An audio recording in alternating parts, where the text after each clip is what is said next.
क्रिस्त में मेरे बहुमूल्य भाइयों और बहनों, आप सबों को जयसु। हमारे प्रभु यीशु क्रिस्त की कृपा, शांति, अनुग्रह, आशीष, अनुकंपा और सामर्थ्य और संतोष सदा सर्वदा आपके एवं आपके परिवार के साथ रहे। प्रिय विश्वासियों, आज माता कलिसिया सामान्य काल का 13वां इतवार मना रही है और आज के सुसमाचार का मूल संदेश है, यीशु का अनुकरण करने के लिए हमें किन किन योग्यता की ज़रूरत है। ईश्वर का अनुकरण करने के लिए, ईश्वर के चेले बनने के लिए और ईश्वर के और शिष्य बनने के लिए हमें किस प्रकार की क्वालिफिकेशन की ज़रूरत है करके और आज का सुसमाचार हमें बतलाता है। प्रिय विश्वासियों, आप अच्छी तरह से जानते हैं आज जुलाई महीना, नया महीना में प्रवेश कर चुके हैं, 2 जुलाई। और जुलाई महीने में हर एक माँ बाप, अभिभावक अपने बच्चों को अच्छे अच्छे स्कूल में डालने के लिए, दाखिल करने के लिए कोशिश करते हैं, भाग दौड़ करते हैं। एडमिशन पाने के लिए बहुत तकलीफ़ उठाना पड़ता है और अच्छे अच्छे नाम के स्कूल और स्कूल में क्या क्या खासियत है, विशेषता है और कितना फेमस स्कूल है, उसकी पढ़ाई कैसी है, को करिकुलर एक्टिविटीज़ है या नहीं, यानी सब कुछ तलाश करने के बाद भी और उस स्कूल में दाखिल करने लगते हैं। क्योंकि और आज सरकारी नौकरी पाना उतना आसान नहीं है, वो नामुमकिन जैसे हो गया है। या कॉरपोरेट कंपनीज में, अच्छे अच्छे बड़े कंपनीज में यदि नौकरी पाना और उसके लिए हाई क्वालिफिकेशन की ज़रूरत है। इसलिए आजकल केजी क्लास से और या नर्सरी से और केजी से बच्चों को कोचिंग क्लास, ट्यूशन में भेजते हैं और बच्चे जब 9वीं 10 में रहते हैं तभी और स्कूल ड्रॉप करके और इसके कोचिंग क्लास के लिए, नीट एग्ज़ाम तैयारी करने के लिए और उसमें लगे रहते हैं। यानी एक अच्छी पर्सनालिटी की ज़रूरत है, हाई क्वालिफिकेशन की ज़रूरत है और हाई टैलेंट्स की ज़रूरत है, तब जाके आपकी नौकरी मिलती है। इसलिए और वह नीट एग्ज़ाम, पता नहीं क्या अनेक प्रकार की एग्ज़ाम, कॉम्पिटिटिव एग्ज़ाम लिखने में और उसकी तैयारी करने में लगे रहते हैं। प्रिय विश्वासियों, लेकिन आज के सुसमाचार के द्वारा प्रभु यीशु क्रिस्त के और एक विज्ञापन निकालते हैं, ये जो entirely different from the worldly ads, advertisements. प्रभु यीशु का विज्ञान एक अलग अनोखा तरीका से और उसके लिए सेलेक्ट करते हैं। प्रभु यीशु उनका अनुकरण करने के लिए, उनके शिष्य बनने के लिए या फिर उनके और चेले बनने के लिए एक विशेष क्वालिफिकेशन के बारे में बतलाता है। बाइबल बताती है आसन मत्ती के सुसमाचार और अध्याय 10 पद संख्या 38 से 42 में और क्या क्या क्वालिफिकेशन चाहिए करके हमें बतलाता है। जी हाँ, क्रिस्त में प्यारे भाइयों और बहनों, आज प्रभु यीशु क्रिस्त आपसे और मुझसे और ये कहते हैं, जो मेरा शिष्य बनना चाहिए या मेरा चेले बनना चाहिए या फिर मेरा सेवक बनना चाहिए, तो आपको बहुत कुछ त्यागना पड़ता है।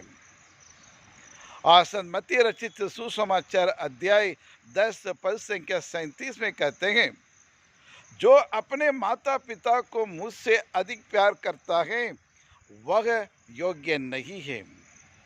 जो मुझसे ज़्यादा अपने माता पिता को जो प्यार करता है और मेरे शिष्य बनने काबिल नहीं है।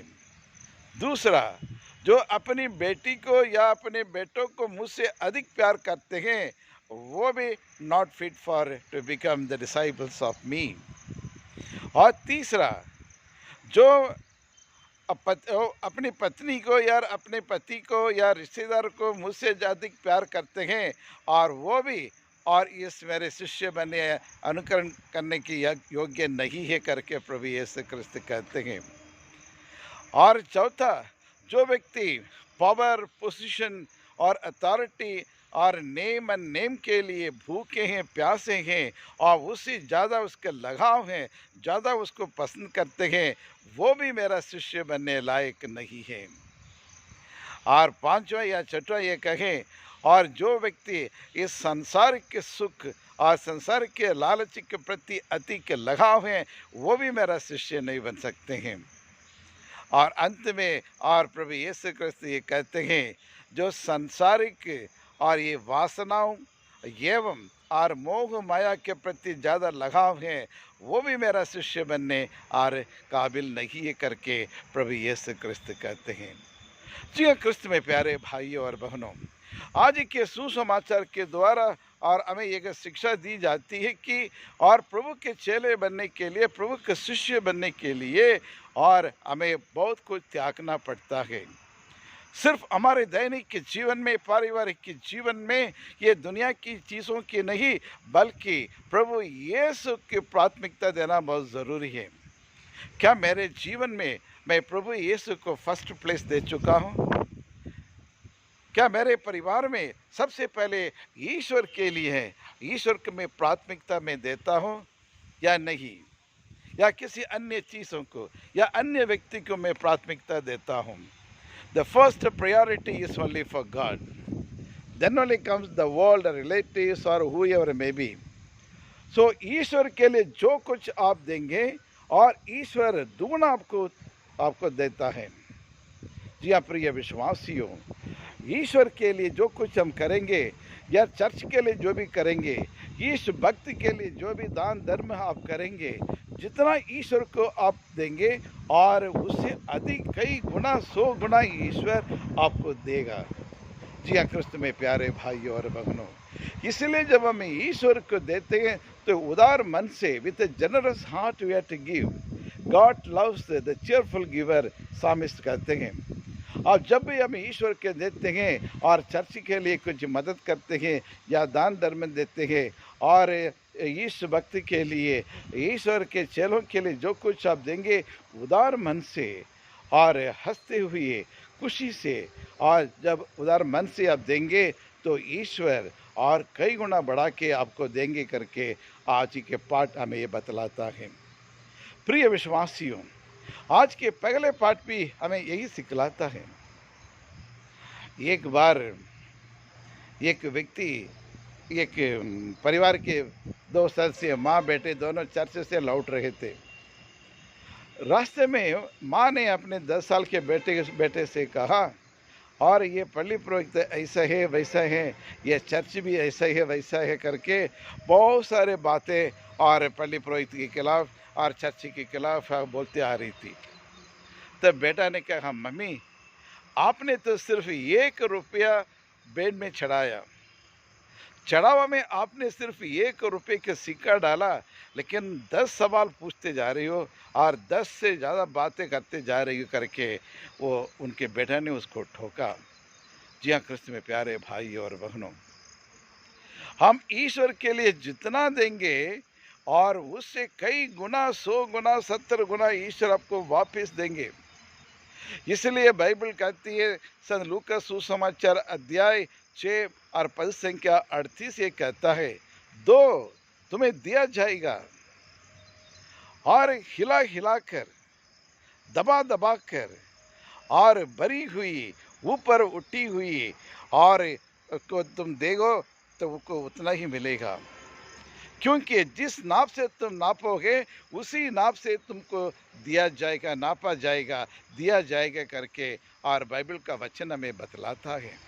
जी हाँ प्रिय विश्वासियों, यदि आपने ज़रूरतमंद लोगों की सेवा करोगे, गरीबों को लाचारों की सेवा करोगे, भूखे की खिलाओगे और प्यासों की पिलाओगे, जिनके कपड़ा नहीं है पहनने को कपड़ा दोगे और जिनके कोई साथ देने वाला नहीं उनके साथ दोगे और जिनका जो कोई सुनने के लिए तैयार नहीं उनकी बातों को सुनने के लिए अपने कान दोगे, तो ये सब के लिए, इन सब के लिए ईश्वर बेशुमार धन दौलत आशीष बरकत आपको और आपके संतान को देंगे करके और ये आज के पाठे हमें बतलाता है।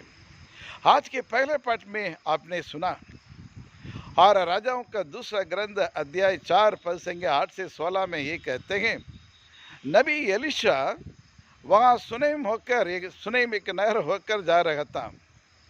वहाँ की धनी विधवा ने उन्हें अपने घर में बुलाया और उस ईश भक्त की सेवा की, उनकी भोजन खिलाया। जब भी वह नबी एलिशा वहाँ से गुजर कर जाते थे तो वह स्त्री उनको बुलाकर हमेशा उनके भोजन खिलाती थी और उसकी सेवा कार्य करती थी। वह एक निसंतान और ये महिला थी और उसके लिए कोई संतान नहीं था।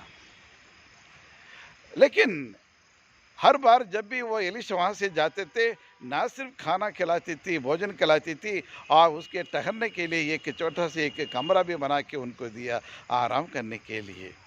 देखिए एक विधवा होते हुए भी और मन से तन से और उदार मन से उनकी सेवा करते रही इस भक्त की। तब नबी एलिशा ने उससे कहा, अगले साल इस समय तुम्हारी गोद में एक बेटा होगा करके उन्हें एक वरदान दिया है। एक निस्संतान महिला के लिए एक संतान पाना कितनी खुशी है, खुशी की सीमा नहीं है। लेकिन ईश्वर के देने के लिए इस भक्त के ईश्वर के शिष्य की सेवा करने से ईश्वर ने इतना बड़ा वरदान और नबी एलिशा के द्वारा उन्हें दिए हैं। प्रिय विश्वासियों, आज आपकी नौकरी में, जब आपके और बिजनेस में और आपके परिवार में जो कुछ उदार मन से दूसरों के लिए सेवा करोगे, दूसरों के प्यार करोगे, दूसरों के लिए अपने समय तुम दोगे और उससे कई गुना और परमेश्वर आपको देंगे करके आज ये शिक्षा प्रभु यीशु हमें देता है। जिस नाप से तुम दोगे, जिस मन से तुम दोगे और उसी से कई गुना आपको दिया जाएगा करके आज हमारे प्रभु यीशु और हमें वादा करते हैं। हमारा ईश्वर वादाओं को पूरा करने वाला परमेश्वर है, वादाओं को भूलने वाला परमेश्वर नहीं है, वादों से मुकरने वाला परमेश्वर नहीं है। प्रिय विश्वासियों, और कुरिन्थियों के नाम संत पौलुस का दूसरा पत्र भी और यही कहता है, और वहाँ ये कहते हैं, जो कम बोते हैं और कम लुनते हैं, जो अधिक बोते हैं वो अधिक लुनते हैं। देखिए कितना सुंदर। और कुरिन्थियों के नाम संत पौलुस का पत्र अध्याय और 10 में कहते हैं, 10 और 8, और जितना तुम अधिक बोते हैं उतना अधिक लुनते हैं, जितना कम बोते हैं उतना कम लुनते हैं। प्रिय विश्वासियों, कहने का तात्पर्य ये है, और मुट्ठी खोलकर हाथ फैलाकर उदार मन से जो दोगे और उसी से 100 गुना अधिक परमेश्वर और आपको देने के लिए तैयार हैं। लेकिन क्या हम तैयार नहीं हैं? क्योंकि हमारा मन छोटा पड़ जाता है, हमारे दिल सिकुड़ जाता है देने में और हम कंजूसी करते हैं। लेकिन प्रभु यीशु क्रिस्त प्रेरित चरित्र अध्याय और 30 और 38 में ये कहते हैं, और वहाँ प्रभु यीशु क्रिस्त कहते हैं, और यदि आप दुर्बलों की सेवा करो, दुर्बलों की सेवा करो और मेरे कथनी को याद रखो कि लेने से ज़्यादा देने में अधिक सुख है करके कहते हैं। जी हाँ प्रिय विश्वासियों, we receive joy and happiness in giving than receiving। जितना आप दूसरों के दोगे और उसी में जो खुशी जो मिलती है, आनंद और सुकून मिलता है, और वह किसी में नहीं है, किससे पाने में नहीं है।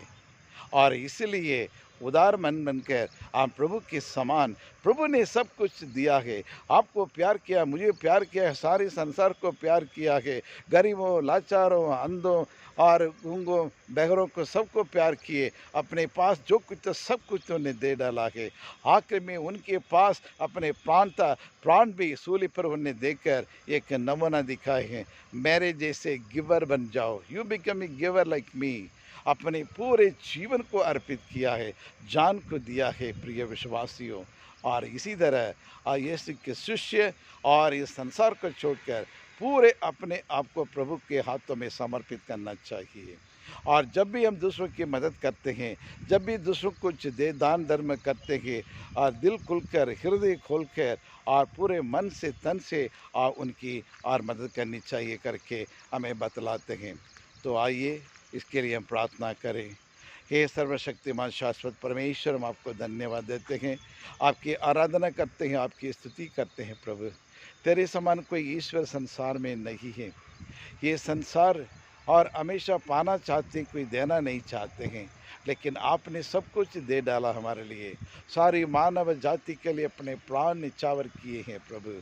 और उसी प्रकार और हम भी और दूसरों की सेवा करने के लिए प्रभु, हम अपने स्वयं में और मरने के लिए, स्वयं को दूर करने के लिए, त्यागने के लिए हमें शक्ति बल प्रदान करे प्रभु।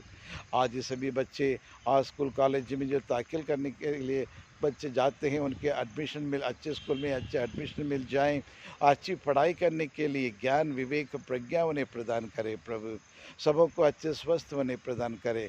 हर एक परिवार को आशीष दे, अनुग्रह दे प्रभु, ताकि सब एकता में बंधे रहें, प्रेम में बंधे रहें, एक दूसरे के आदान प्रदान करते हुए जीवन में आगे बढ़ने के लिए उदार मन उन्हें प्रदान करे। हमारे देश के लिए और मणिपुर में आज जो जो हमारे भाई बहन अनेक प्रकार की मुसीबतों को सामना करते हैं, और उनकी धैर्य साहस उन्हें प्रदान करे, वहाँ शांति बनाए रखे, एक दूसरे को क्षमा करते हुए और एक दूसरे के प्रेम करते हुए और एकता में बने रहने के लिए, प्रेम में बने रहने के लिए उन्हें कृपा दे, उन्हें आशीष दे, और उनके दुख तकलीफ़ों को दूर करते हुए उन्हें सांत्वना उन्हें प्रदान करे। यही प्रार्थना हम करते हैं हमारे प्रभु क्रिस्त के द्वारा। आमीन, आमीन, आमीन।